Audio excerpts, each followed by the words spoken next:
So hello students, स्वागत करता हूं फिर से आप सभी का आपके इस चैनल एईएस स्टडी में। सो स्टूडेंट्स, आज का जो वीडियो है आप सभी के लिए बहुत ही ज़्यादा बेहतर लेवल का होने वाला है। अगर आपको अंग्रेजी पढ़ना नहीं आता है या फिर आपको अंग्रेजी बोलना नहीं आता है, उन दोनों के लिए ये जो वीडियो है आप सभी के लिए बेस्ट होने वाला है। क्योंकि आज के वीडियो में हम फिर से क्या करने वाले हैं, इंपॉर्टेंट वर्ड्स लाए हैं जिनके माध्यम से आपको हम क्या करेंगे, उसके माध्यम से आप कैसे सेंटेंसेस बना सकते हैं और कैसे अंग्रेजी में बातें कर सकते हैं वो हम सिखाने वाले हैं। और जिन विद्यार्थियों को अंग्रेजी वर्डों का उच्चारण करने नहीं आता है, उन सभी के लिए हम क्या करेंगे, उच्चारण को लिखकर बता देंगे जिसे वो देखकर भी पढ़ पाएंगे। तो चलिए स्टार्ट करते हैं और साथ ही में हर एक वर्ड का मीनिंग भी बताते जाएंगे, जिससे आपका वोकैबुलरी भी कंप्लीट होगा और सेंटेंसेस बनाकर बातें कैसे करना है वो तो हम सिखाएंगे। ठीक है, तो चलिए स्टार्ट करते हैं। हमारा टॉपिक क्या है, यहाँ पर ध्यान दीजिएगा, लिखा हुआ है हेल्पिंग वर्ब, यानी कि क्या होता है, सहायक क्रिया। ठीक है, तो सबसे पहले नंबर से स्टार्ट करते हैं। आप लोग वीडियो में बने रहिए लास्ट तक और समझते रहिए। लिखा हुआ है IS, तो इसे हम क्या पढ़ते हैं जी, इसे हम लोग पढ़ते हैं इज, यानी कि यहाँ पर इस का उच्चारण ज होता है और इज का मतलब क्या होता है, इज का मतलब होता है। अब इसका प्रयोग हम कैसे करते हैं वो भी समझ लीजिए आप लोग। है जैसे में क्या होता है, इसका मतलब क्या होता है, जैसे में हो गया दिस, तो दिस इज ए बॉय। अब हम लिखे दिस इज ए बॉय, अब इसमें क्या हो गया, इज आया ना, तो ये क्या हो गया, हेल्पिंग वर्ब हो गया। ठीक है, दिस इज ए बॉय यानी कि यह एक लड़का है। अब यहाँ पर एस छूट गया था, सॉरी। तो यह एक लड़का है, तो यहाँ पर एस जो आया, इज जो आया वो क्या है, हेल्पिंग वर्ब है। तो इस तरीके से इसका सेंटेंस बना करके जो है आप अंग्रेजी में बातें कर सकते हैं। और भी सेंटेंस बनाना है, जैसे हम बोल सकते हैं दैट इज अ गर्ल। ठीक है, अब इसका मतलब क्या हो जाएगा वो भी समझिए। दैट का मतलब क्या होता है, देखिए दैट इज अ गर्ल यानी कि वह एक लड़की है। तो इज का यहाँ पर भी प्रयोग हुआ, यानी कि सिंगुलर सब्जेक्ट के साथ इसका प्रयोग किया जाता है, जैसे में एक कोई चीज़ हो उसके बोध कराने के लिए। ठीक है, दैट इज ए गर्ल, यहाँ पर लड़की एक ही ना है, इसलिए इज का प्रयोग किया गया है और दैट का प्रयोग किया गया है। ठीक है, तो यानी कि वह एक लड़की है, संकेत करने के लिए। अब आगे बढ़ते हैं, अगला जो हमारा इंपॉर्टेंट वर्ड है, आगे लिखा हुआ क्या है, AM। तो इसे हम क्या पढ़ते हैं, एम पढ़ते हैं। एम का मतलब क्या होता है जी, एम का मतलब होता है हूँ। क्या होता है, एम का मतलब हूँ होता है। अब इसका प्रयोग कैसे करते हैं वो भी समझ लीजिए। देखिए जैसे हम बोलते हैं आई एम ए स्टूडेंट, क्या बोलेंगे, स्टूडेंट। क्लियर। अब देखिए यहाँ पर एम का प्रयोग कैसे किया गया है, देखिए यहाँ पर हेल्पिंग वर्ब यानी कि हेल्प कर रहा है इसको, शब्द को अर्थ निकालने के लिए। ठीक है, तो आई एम ए स्टूडेंट यानी कि मैं एक विद्यार्थी हूँ या छात्र हूँ बोल सकते हैं। क्लियर। तो इस तरीके से एम का प्रयोग करके जो है आप सेंटेंसेस बना सकते हैं। ठीक है, और आई के साथ ही एम का प्रयोग किया जाता है, इसका आपको ध्यान रखना है। आगे लिखा हुआ है ARE, तो इसे हम क्या पढ़ते हैं, इसे हम लोग पढ़ते हैं आर। ठीक है, आर का मतलब क्या होता है जी, आर का मतलब होता है, आर का मतलब क्या होता है। अब इसका प्रयोग कैसे करते हैं वो समझ लीजिए आप लोग अच्छी तरीके से। ठीक है, जैसे में हम यहाँ पर लिखेंगे यू आर ए डॉक्टर। ठीक है, यू आर ए डॉक्टर। अब देखिए यहाँ पर क्या आ गया, आर आ गया। ठीक है, तो ये आर क्या हो गया, ये हो गया एक्चुअली वर्ब यानी कि हेल्पिंग वर्ब हो गया। तो आर को इस तरीके से यू के साथ किया जाता है प्रयोग। ठीक है, या कोई चीज़ ज़्यादा है तो उसके साथ किया जाता है दीज दोस्त के साथ। ठीक है, तो ऐसे भी सेंटेंस बना सकते हैं आप लोग। यू आर ए डॉक्टर यानी कि आप एक चिकित्सक है, यू आर ए टीचर। ठीक है, आगे लिखा हुआ है WAS, तो इसे हम क्या पढ़ते हैं, इसे हम लोग पढ़ते हैं वॉच। क्या पढ़ते हैं, वॉच। वॉच का मतलब क्या होता है, वॉच का मतलब होता है था। क्या होता है, वॉच का मतलब था होता है। क्लियर। अब आगे बढ़ते हैं, इसी तरीके से इससे भी सेंटेंस बनाया जा सकता है, जैसे में देयर वाज ए किंग यानी कि एक राजा था। ठीक है, आई वॉज अ थिप यानी कि मैं एक चोर था। ऐसे सेंटेंसेस बनाए जा सकते हैं। क्लियर। तो आपको सेंटेंस बनाने हैं और अंग्रेजी में बातें करने हैं। आगे लिखा हुआ है WERD, तो इसे हम क्या पढ़ते हैं, इसे हम लोग पढ़ते हैं वर्ड। वेयर नहीं पढ़ना है। वर्ड का मतलब क्या होता है, वर्ड का मतलब होता है थे। ठीक है, जैसे में प्लूरल के लिए इसका सब्जेक्ट के साथ इसका प्रयोग किया जाता है। ठीक है, यानी कि जैसे हम बोलेंगे वी वेयर अ थिप, यानी कि हम लोग क्या थे, हम लोग वी वेयर थिप बोल सकते हैं, वी वेयर थिप्स। क्योंकि वी के साथ वेयर है तो वी वेयर थिप्स होगा, क्योंकि ज़्यादा चोर है, तो हम लोग चोर थे तो वी वेयर थिप्स ऐसे बोल सकते हैं। क्लियर। अब आगे देखिए अगला जो हमारा वर्ड है क्या है, लिखा हुआ है यहाँ पर WILL, तो इसे हम क्या पढ़ते हैं, इसे हम लोग पढ़ते हैं विल। क्या पढ़ते हैं, विल। विल का मतलब क्या होता है, विल का मतलब होता है इच्छा। ठीक है, या होगा होगी भी होगा, क्योंकि ये जो है फ्यूचर में अगर हम बोध कराते तो होगा होगी भी होगा। विल का मतलब क्या होता है, ऐसे इच्छा होता है। ठीक है, और वैसे में अगर हम प्रयोग करते हैं सब्जेक्ट में हेल्पिंग वर्ब के रूप में तो उसका हो जाएगा होगा होगी। ठीक है, अब आगे देखिए, आगे क्या है, आगे लिखा हुआ है SHAL, तो इसे हम क्या पढ़ते हैं, इसे हम लोग पढ़ते हैं शैल। क्या पढ़ते हैं, शैल। शैल का मतलब क्या होता है, शैल तो क्या हो जाएगा, करेगा। क्या होता है, करेगा। ओके, तो इस तरीके से इसका सेंटेंस बना सकते हैं इसका प्रयोग करके। जैसे में अब इससे क्या बना सकते हैं सेंटेंस, कैसे, आई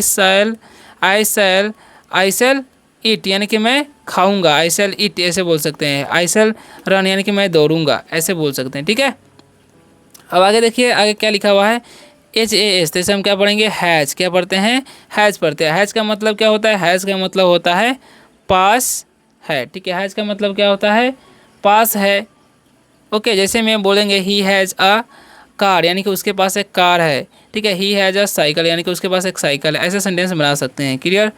अब आगे देखिए क्या लिखा हुआ है, HAVE, तो इसे हम क्या पढ़ते हैं, इसे हम लोग पढ़ते हैं हैव। क्या पढ़ते हैं, हैव पढ़ते हैं। हैव का मतलब क्या होता है, हैव का मतलब ही होता है पास है। ठीक है, पास होना, वही ना बोले, पास होना। क्या बोलते हैं, पास होना। क्लियर।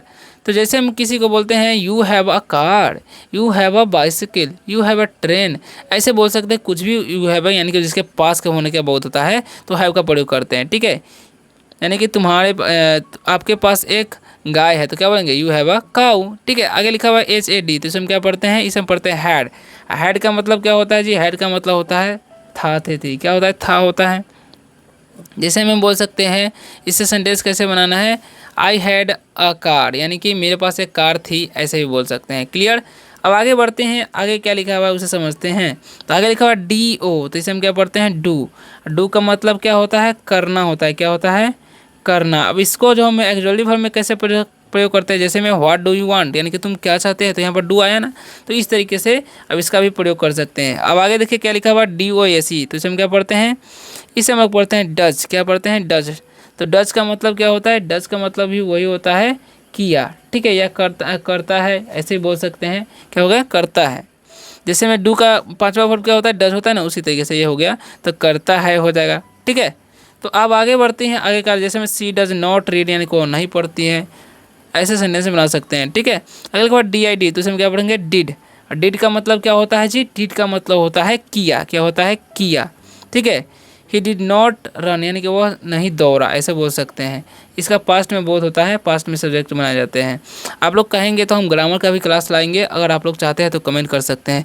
आगे लिखा हुआ है SHULD, तो इसे हम क्या पढ़ते हैं, इसे हम लोग पढ़ते हैं शुड।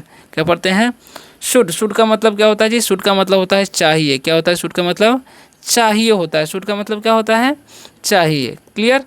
अब आगे देखिए, आगे क्या लिखा हुआ है, YWOULD, तो इसे हम क्या पढ़ते हैं, वुड पढ़ते हैं। क्या पढ़ते हैं, वुड। ठीक है, जैसे मैं अगर चाहिए वाला से हम सेंटेंस बनाएंगे, कैसे बनेंगे, he should take exercise daily, यानी कि उसे प्रतिदिन व्यायाम करना चाहिए। He should take exercise daily, यानी कि उसे रोज़ व्यायाम करना चाहिए। ऐसे सेंटेंस बना सकते हैं। ठीक है, आगे लिखा हुआ है WOULD, तो इसे हम क्या पढ़ते हैं, वुड। वुड मतलब क्या होता है, चाहेंगे। क्या होता है, वुड मतलब चाहेंगे। ठीक है, तो इस तरीके से जान गए कि वुड मतलब क्या होता है, चाहेंगे। तो ये भी एक हेल्पिंग वर्ब है। क्लियर। तो इससे भी सेंटेंस बना सकते हैं, अब जैसा चाहे वैसे। अब देखिए आगे क्या लिखा हुआ है, आगे लिखा हुआ उसे समझिए अच्छी तरीके से। अब ज़्यादा समय जा रहा है तो क्या करते हैं कि सबका मीनिंग बताते हैं आपको, जाते हैं आपको सेंटेंस बनाते रहना। ठीक है, आगे लिखा हुआ है CAN, तो इसे हम क्या पढ़ते हैं, इसे हम लोग पढ़ते हैं कैन। और कैन का मतलब क्या होता है जी, कैन का मतलब होता है सकना। क्या होता है, सकना। आई कैन रन फास्ट, ऐसे बोल सकते हैं। यू कैन रन, तो इस तरीके से सेंटेंस बना सकते हैं। कुड को इसे हम क्या पढ़ते हैं, कुड पढ़ते हैं, एल साइलेंट होता है। तो कुड मतलब क्या होता है, कुड का मतलब होता है सका। ठीक है, क्या हो जाएगा, सका। कुड मतलब क्या होता है, सका। क्लियर। अब आगे देखिए, आगे क्या लिखा हुआ है उसे समझिए। सका या सकना बोल सकते हैं। ठीक है, आगे लिखा मे, इसे हम क्या पढ़ते हैं जी, इसे हम लोग पढ़ते हैं मे। क्या पढ़ते हैं, मे। अब मे का मतलब क्या होता है, मे का मतलब होता है सकना ही होता है। क्या होता है, मे का मतलब सकना ही होता है। क्लियर। तो इस तरीके से आप जान गए कि मे का मतलब क्या होता है, सकना। अब देखिए आगे क्या लिखा हुआ है वो समझिए अच्छी तरीके से, है ना, ताकि आप जो है अंग्रेजी में किसी से भी बात कर सके। आगे देखिए, आगे क्या लिखा हुआ है, आगे लिखा हुआ है, ध्यान से देखिएगा। आगे लिखा हुआ है MIGHT, तो इसमें क्या पढ़ते हैं, इसे हम लोग पढ़ते हैं माइट। क्या पढ़ते हैं जी, माइट पढ़ते हैं। क्या पढ़ते हैं, माइट। माइट मतलब क्या होता है वो भी समझ लीजिए। माइट का मतलब होता है हो सकता है, क्या होता है, हो सकता है। माइट का मतलब क्या होता है, हो सकता है। क्लियर। अब आगे बढ़ते हैं, अगला जो हमारा वर्ड है लिखा हुआ है MUST, तो इसे मस्ट नहीं पढ़ना है, मस्ट पढ़ता है, ठीक है। यू का चलन अ होता है, तो मस्ट मतलब क्या होता है, मस्ट मतलब होता है चाहिए, क्या होता है, अवश्य या चाहिए बोल सकते हैं। अवश्य क्या होता है, अवश्य होता है, ठीक है, या जरूर बोल सकते हैं, ठीक है। अब देखिए आगे क्या लिखा हुआ है, अगला वर्ड को समझिए। आगे लिखा हुआ है OUGHT, तो इसे में आउट टू पढ़ते, क्या पढ़ते हैं, ought to. Ought to, ought to का मतलब क्या होता है वो भी समझ लीजिए अच्छी तरीके से, ठीक है ना। तो आउट टू का मतलब होता है करना चाहिए, क्या होता है, करना चाहिए। आउट टू का मतलब क्या होता है, करना चाहिए, ठीक है। अब आगे देखिए, आगे क्या लिखा हुआ है, यूज टू, इसे हम क्या पढ़ते हैं, use to. Used to, use to. Use to का मतलब क्या होता है जी, वो भी समझ लीजिए, अभ्यस्त। यूज टू का मतलब क्या होता है, अभ्यस्त होता है। क्लियर। अब देखिए आगे क्या लिखा हुआ है, अगला जो इंपॉर्टेंट वर्ड है NEED, तो इसमें क्या पढ़ते हैं, नीड। क्या पढ़ते हैं जी, नीड। और नीड का मतलब क्या होता है, ज़रूरत, क्या होता है, ज़रूरत। नीड मतलब क्या होता है, ज़रूरत होता है, ठीक है। अब आगे देखिए, आगे क्या लिखा हुआ है, अगला जो है DARE, तो इसमें क्या पढ़ते हैं, डेयर पढ़ते हैं, क्या पढ़ते हैं, डेयर। और डेयर का मतलब क्या होता है जी, डेयर का मतलब होता है हिम्मत, क्या होता है, डेयर का मतलब हिम्मत होता है। क्लियर। हाउ डेयर यू, यानी कि तुम्हारी हिम्मत कैसे हुई, ऐसे भी पूछ सकते हैं, किसी से पूछना है। लिखा हुआ है हैज, क्या पढ़ते हैं, हैज। हैज इस तरह पढ़ते हैं बिन, यानी कि हैज़ बिन, हैज़ बिन, ठीक है। हैज़ बिन, हैज़ बिन का मतलब क्या होता है वो भी समझ लीजिए आप लोग, ठीक है। तो क्या हो जाएगा, रहा है। हैजबिन का मतलब क्या होता है, रहा है, ठीक है। तो इसको आपको ध्यान रखना है, हैजबिन का मतलब क्या होता है, रहा है। कोई पूछेगा, अभी लिखा हुआ है हैव, इसे हम क्या पढ़ते हैं, हैव, ऐसे पढ़ते हैं विन, यानी कि हैव बिन। अब हैव बिन का मतलब क्या होता है, कोई पूछेगा तो क्या बताइएगा, उसका मतलब हो जाता है रहा, ठीक है। हैव बिन का मतलब रहा। क्लियर। अब आगे देखिए, आगे क्या लिखा हुआ है, आगे समझिए। आगे लिखा हुआ है हैड बिन, क्या होगा, हैड इधर पढ़ते हैं विन, यानी कि हैडविन। हैडविन का मतलब क्या हो जाएगा वो भी समझ लिए। हैडविन का मतलब होता है गया था, क्या हो जाएगा, गया था। क्लियर। अब यहाँ तक समझ में आ गया। अब आगे बढ़ते हैं, अगले इंपॉर्टेंट वर्ड को समझते हैं क्या क्या है, ठीक है। तो चलिए हम आ चुके हैं, अब यहाँ पर सीखते हैं कि क्या क्या होने वाला है इंपॉर्टेंट वर्ड्स। तो देखिए ये लिखा हुआ है SHL, तो इसे हम क्या पढ़ते हैं, सैल, क्या पढ़ते हैं, सैल, ऐसे पढ़ते हैं हम लोग हैव, ठीक है। तो सैल हैव का मतलब क्या होता है, तो सैल हैव का मतलब होता है होगा, क्या होता है, होगा। जब फ्यूचर का बोध होता है इसका प्रयोग किया जाता है, ठीक है। तो आगे लिखा हुआ है विल, इसे हम क्या पढ़ते हैं, विल, और इसे पढ़ते हैं हैव, इसे हम क्या पढ़ते हैं, विल हैव।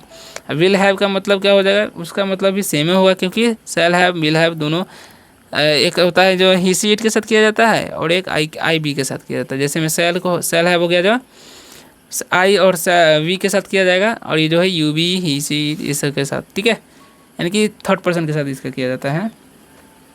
आगे लिखा है पीपुल, इसे हम क्या पढ़ते हैं, पीपुल पढ़ते हैं, पीपुल, पीपल पढ़ते हैं, पीपल। पीपल मतलब क्या होता है, पीपल मतलब होता है लोग, क्या होता है, लोग। क्लियर। अब देखिए आगे क्या लिखा हुआ है, अगला जो वर्ड है हमारा उसे समझिए अच्छी तरह से आप लोग। तो आगे लिखा हुआ है, इसे हम पढ़ते हैं अराउंड, क्या पढ़ते हैं, अराउंड। अराउंड का मतलब क्या होता है, अराउंड का मतलब होता है आसपास, ठीक है, क्या होता है, आसपास, आसपास। अराउंड मतलब क्या होता है, आसपास, ठीक है। तो यहाँ तक समझ गए। अब आगे देखिए, आगे लिखा हुआ है ACTIV भी, तो इसे हम क्या पढ़ते हैं, इसे हम लोग पढ़ते हैं एक्टिव, क्या पढ़ते हैं, एक्टिव। और एक्टिव का मतलब क्या होता है जी, एक्टिव का मतलब होता है फुर्तीला, क्या होता है, फुर्तीला, ठीक है। एक्टिव का मतलब क्या होता है, फुर्तीला होता है। क्लियर। समझ गए ना। अब आगे लिखा हुआ है एक्चुअली, इसे हम क्या पढ़ते हैं, एक्चुअली, एक्चुअली, ठीक है। एक्चुअली का मतलब क्या होता है जी, एक्चुअली का मतलब होता है असल में, क्या होता है, दरअसल या असल में भी बोल सकते हैं, असल में, ठीक है। अब आगे देखिए, आगे क्या लिखा हुआ, आगे लिखा हुआ है एनी, इसे हम क्या पढ़ते हैं, एनी पढ़ते हैं। और एनी का मतलब क्या होता है जी, एनी का मतलब होता है कोई, क्या होता है, कोई, ठीक है। अब आगे समझिए, अगला जो वर्ड है आगे लिखा है MANY, तो इसे हम क्या पढ़ते हैं, मैनी। मैनी का मतलब क्या होता है जी, मैनी का मतलब होता है बहुत, क्या होता है, बहुत, ठीक है। अब आगे समझिए, अगला जो वर्ड है आगे लिखा हुआ है MORE, तो सब मोड़े नहीं पढ़ना है, क्या पढ़ना है, मोर। मोर का मतलब क्या होता है, मोर का मतलब होता है ज़्यादा, क्या होता है, ज़्यादा, ठीक है। अब आगे समझिए, अगला जो वर्ड है आगे लिखा हुआ है MOST, तो हम क्या पढ़ते हैं, इसे हम लोग पढ़ते हैं मोस्ट। और मोस्ट का मतलब क्या होता है जी, मोस्ट का मतलब होता है सबसे ज़्यादा, क्या होता है, सबसे ज़्यादा, ठीक है। अब आगे देखिए, अगला जो वर्ड है आगे लिखा हुआ है यहाँ पर देखिए BEST, तो इसमें क्या पढ़ते हैं, बेस्ट पढ़ते हैं, ठीक है। अब बेस्ट का मतलब क्या होता है, बेस्ट का मतलब होता है सबसे अच्छा, क्या होता है, सबसे अच्छा, ठीक है। अब अगला देखिए, आगे लास्ट में बचा हुआ है, क्या लिखा हुआ है उसे समझिए। तो लिखा हुआ है बेटर, इसे हम क्या पढ़ते हैं, बेटर पढ़ते हैं। अब बेटर का मतलब क्या होता है जी, बेटर का मतलब होता है बेहतर, क्या होता है, बेहतर, ठीक है। तो ये तो जान गए। अब आगे देखिए, आगे कुछ बचा हुआ है, तो आगे लिखा हुआ है दैन, इसे हम क्या पढ़ते हैं, दैन पढ़ते हैं। और दैन का मतलब क्या होता है जी, दैन का मतलब होता है बजाय, क्या होता है, दैन का मतलब होता है बजाय, ठीक है। अब आगे देखिए, आगे लिखा हुआ है एनी वन, इसे हम क्या पढ़ते हैं, एनी वन। एनी वन का मतलब क्या होता है जी, एनी वन का मतलब होता है कोई, क्या होता है, कोई, ठीक है। अब लास्ट वर्ड है, देखिए क्या लिखा हुआ है, ओ वी ई आर, इसे हम क्या पढ़ते हैं, ओवर पढ़ते हैं।